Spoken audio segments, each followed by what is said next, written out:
Hey, it's John here, and today I want to talk about the C word, capacity. I think it's the single biggest barrier to why project-based companies fail. Do you have the right amount of people at the right time to do the right amount of work? What if that project moves around? What if it doesn't? What if it starts on time? What if the scope and scale changes? So this is really for all the project managers, heads of production, studio executives there that are tasked with trying to figure out when do I hire, when do I not, and how do I build scenarios for that? And here's what I think is wrong with the current approach, and I understand why it exists. It's one of the challenges that we're trying to solve with our technology. You might have multiple projects that are on the go. Let's just say you've got 10 projects on the go. Maybe each of those projects has multiple components inside of those. Some of them you're waiting for confirmation on, some you are not. You've got projects that you're bidding. There can easily be 10 to 15 to 20 to 40 chess pieces on the board, right? So your next challenge is trying to figure out what is your gut instinct on all of these different chess pieces and the moves that they're all going to take. And we spent all this time in a production meeting coming up with the one singular plan. And it's a lot of on-off type of sort of switches. What if this project does happen? What if it doesn't? So we end up spending all this time building the one plan, and then that's the plan that we're measuring all of our decisions against.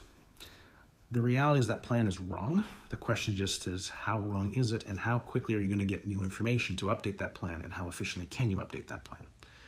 So our thesis instead is, let's let all of those plans coexist, right? So what if you get that project? What if you don't? What if you get 50% of it? What if it starts in January? What if it doesn't start until June for some reason?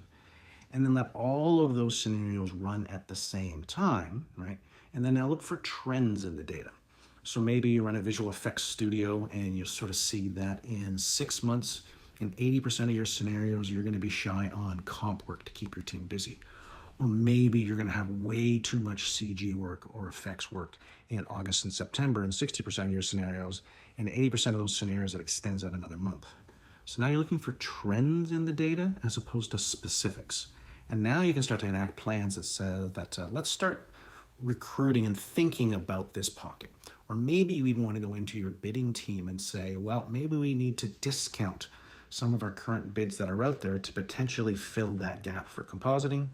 Or maybe we need to do some really tough decisions and think about whether we're overstaffed for this particular chunk of work. So the idea here again is there's no version where the plan is the right plan. So let's not try to force things into that plan. Let's instead just assume it's going to change and allow for systems to be able to see those changes, weigh those against each other, and then make informed decisions about our next moves on the chessboard. Anyway, my name is John. I'm the founder of Whatify, and I'm starting to talk more and more about the ideas and thoughts that I have on how we can run project-based businesses better. And if you're interested in learning more, reach out. Let's talk. Thanks, everyone.